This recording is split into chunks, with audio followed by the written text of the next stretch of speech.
Hello subscribers, Deepavali வந்து magic cube versus unity skin and வந்து 10 return token தராங்களாம். அதை பார்க்கலாம். நெக்ஸ்ட்டு கேலண்டரை போய் பார்த்தா அந்த பாம்ப் ஸ்கின் ஸ்கின்ஸ் எல்லாம் இருக்குது. வாய்ஸ் லைன்ஸ், அந்த பொண்ணு பண்டில், யூனிட்டி ஸ்கின்னு, அந்த diamond watch, black diamond watch எள்ளு தராங்க. நல்லதான். அது எப்படியாச்சும் நம்ம யூஸ் பண்ணி கிட்டத்தட்ட நம்ம ஏதாச்சும் ஒரு சான்ஸ் இருக்குது. நிறைய நூறு அக்கௌண்ட்டில் எடுத்துடலாம் சீக்கிரமாக. நெக்ஸ்ட்டு பார்த்தீங்கன்னா எவ்வளோ ஆச்சு ஃபேவரட் போகிறாங்க. சத்தியமாக எனக்கு தெரிஞ்சு இந்த ஈவெண்ட் மஜாவாக இருக்குது.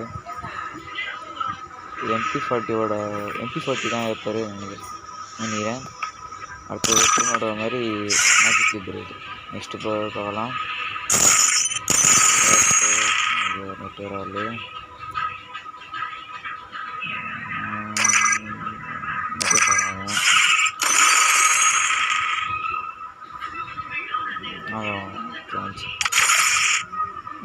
இது பண்ணுறாங்க எவ்வளோ எக்ஸஸ் ஃப்ரீன்னு சொல்லிட்டு ஃப்ரீ எக்ஸஸ் வந்து கோபுரம் 4 லெவலில் இது. அடுத்தது வந்து ஏகே கூட ஃப்ரீயாக விடுறாங்க. ஏகே ஜிடி சத்தமாக இந்த தீபாவளி மஜ்ஜவருக்கு எனக்கு பிடிச்ச இதில் கமெண்ட் பண்ணுங்கள். பை சப்ஸ்கிரைபர்ஸ் பார்க்கலாம்.